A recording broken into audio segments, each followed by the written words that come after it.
Hi everyone, it's Dan here from NX Solutions, and this week we would like to share a really simple tip with you from our leadership sessions. It's something we see quite a lot. It's called use of silence. Have a look at this scene. This is how a lot of conversations can go. So talk to me about your recent performance review. Is it something to do with the team? Have you had some difficult projects recently? You can talk to me. So what you have here is an opening request and then some silence, but you've got a leader who's afraid of that silence. So rather than letting that breathe and allowing the other person to answer, they ask 2, 3, 4 questions on top, which quickly becomes overwhelming and difficult to process.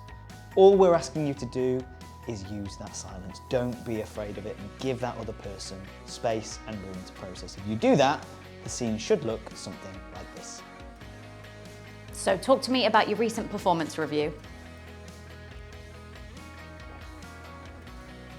I've been working from home recently and I find it quite difficult. Okay.